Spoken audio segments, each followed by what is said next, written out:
मेरी शादी लगभग 1 साल पूरा होने वाला है। इस लव स्टोरी की शुरुआत होती है जब मेरी शादी हुई थी।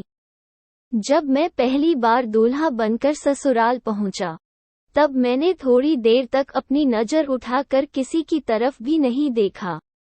मैं कुर्सी पर बैठा हुआ था और मेरे चारों तरफ कुछ रिश्तेदार बैठे हुए थे। तभी अचानक मेरी नज़र मेरे सामने खड़ी एक लड़की पर पड़ती है। वह लड़की मुझे देखकर मंद मंद हंस रही थी। उस समय मैं दूल्हा बना हुआ था, इसलिए सोच रहा था कि मेरे कपड़े या ललाट पर लगे हुए टीके में कोई गलती है। तभी मैंने अपने जीजाजी को पास बुलाया और कहा, मेरे कपड़े तथा ललाट पर लगा हुआ टीका सही है या नहीं। तब जीजाजी ने जवाब, सब कुछ ठीक है, एकदम मस्त लग रहे हो। थोड़ी देर बाद जब मैं मंडप के नीचे जाकर बैठा, उसी समय वह लड़की मेरे पीछे आकर बैठ गई। थोड़ी देर चुपचाप बैठने के बाद वह मुझसे छेड़छाड़ करने लग गई। पहली बार ससुराल जाने की वजह से मैं उस लड़की से कुछ भी नहीं कह पा रहा था। काफी देर छेड़छाड़ तथा मजाक करने के बाद मैं उस लड़की से कहता हूँ, अगर आपको मैं अधिक पसंद हूँ तो आप भी मुझसे ही शादी कर लो। लड़की मुझसे कहती है, अगर मैं आपसे शादी कर लूंगी तो मेरी बड़ी बहन से शादी कौन करेगा। फिर मुझे पता चला कि यह लड़की रिश्ते में मेरी साली लगती है। काफी देर मजाक वाली बातचीत करने के बाद मैं उस लड़की से उसका नाम पूछता हूँ। तब वह लड़की जवाब देती है कि मेरा नाम संजना है। थोड़ी देर बाद शादी की रस्में शुरू हो जाती है। शादी के बाद से मेरी और संजना की काफी जान पहचान हो जाती है। रिश्ते में साली लगने की वजह से वह मेरा मोबाइल नुब में। शादी की सारी रस्में पूरी हो जाने के बाद अगले दिन मैं अपनी पत्नी को लेकर अपने घर पहुंच गया। पत्नी के साथ रोमांस करने के लगभग 3 दिन बाद मैं अपनी पत्नी को घर वालों से मिलाने की रस्में पूरी करने के लिए ससुराल ले जाता हूँ। मैं वहां जाकर चुपचाप कमरे के अंदर बैठा हुआ था, तभी संजना मेरे पास आकर बैठ जाती है। संजना मुझसे बातें करने लग जाती है। थोड़ी देर बातचीत करने के बाद वह मुझसे मजाक के दौरान अपनी बहन के बारे में पूछने लगती। आपको बता दूं कि संजना मेरी पत्नी की छोटी बहन है, जो रिश्ते में मेरी साली लगती है। संजना मजाक के दौरान मुझसे गंदी बातें भी करती रहती थी। रात के समय मैं मकान की छत के ऊपर सो रहा था। संजना रात में अचानक से मेरे पास आकर सो जाती है, लेकिन इस बात का अंदाजा मुझे बिल्कुल भी नहीं था। मैं गहरी नींद में सो रहा था, तभी अचानक मुझे मेरे पास किसी लड़की के होने का एहसास होता है। तभी मैं नींद से उठ जाता हूँ और देखता हूँ कि संजना मेरे पास सो रही थी। मैं संजना को जगाने की कोशिश करता हूँ और कहता हूँ, जल्दी उठो वरना कोई देख लेगा। लेकिन संजना उठने की बजाय मुझसे लिपटकर सो रही थी। काफी देर कोशिश करने के बाद संजना नींद से उठ जाती है और मुझसे कहती है, जीजाजी आप तो मुझे सोने भी नहीं देते हो। तभी मैं कहता हूँ, शायद आपको पता नहीं है कि आप कहाँ पर सो रही हो। इसके बाद संजना ने कहा, मुझे अच्छी तरह से पता है कि मैं मकान की छत के ऊपर आपके पास सो रही हूँ।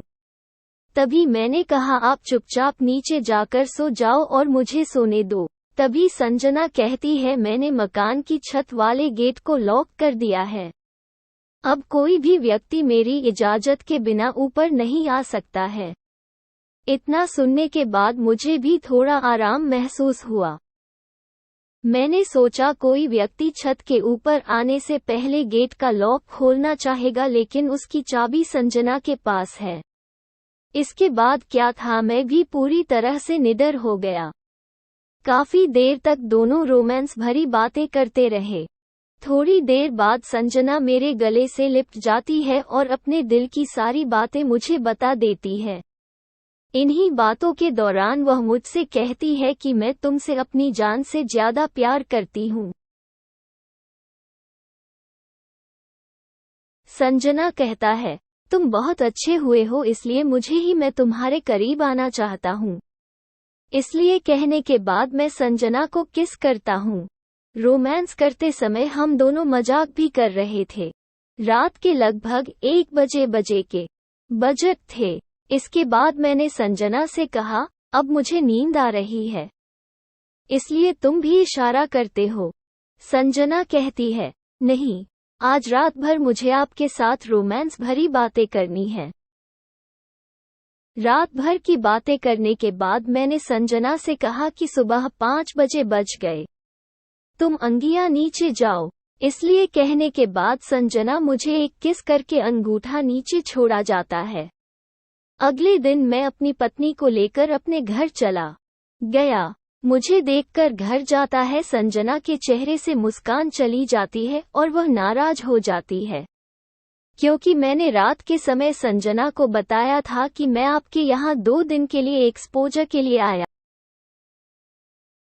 लगभग 1 घंटे बाद मैं अपने घर पहुंच जाता हूँ। घर पहुंचने के बाद भी मेरा मन संजना की ओर खींचा जा रहा था।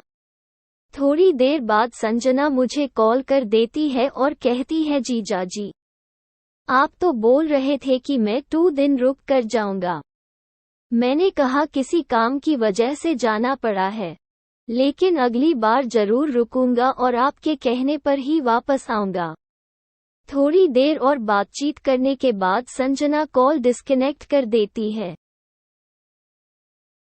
नई शादी होने की वजह से मुझे एक साथ 2 लड़कियों का प्यार मिल रहा था। एक तरफ मुझसे प्यार करने वाली मेरी पत्नी तथा दूसरी तरफ प्यार करने वाली मेरी साली है। दोनों ही मुझसे अपनी जान से ज्यादा प्यार करते हैं। लगभग 2 महीने बाद मैं संजना से बात करके अपनी ससुराल पहुंच जाता हूं। उधर संजना को पहले पता था कि मैं उनके घर आने वाला हूं, इसलिए संजना ने पहले ही मेरे सोने के लिए व्यवस्था कर रखी थी। पहले की तरह इस बार भी संजना मेरे ही बिस्तर में मेरे साथ बातचीत कर रही थी। सर्दियों का समय होने की वजह से हम दोनों एक ही कमरे में सो रहे थे। आज भी मैं और संजना एक दूसरे से मुलाकात करते रहते हैं। साली होने की वजह से मुझे भी उसके बिना रहा नहीं जाता है और उससे मिलने के लिए किसी भी बहाने से उसके घर पहुंच जाता हूं। आज भी हम दोनों हर महीने में 2 मुलाकात जरूर करते हैं। कहानी कैसी लगी, चैनल को सब्सक्राइब करें।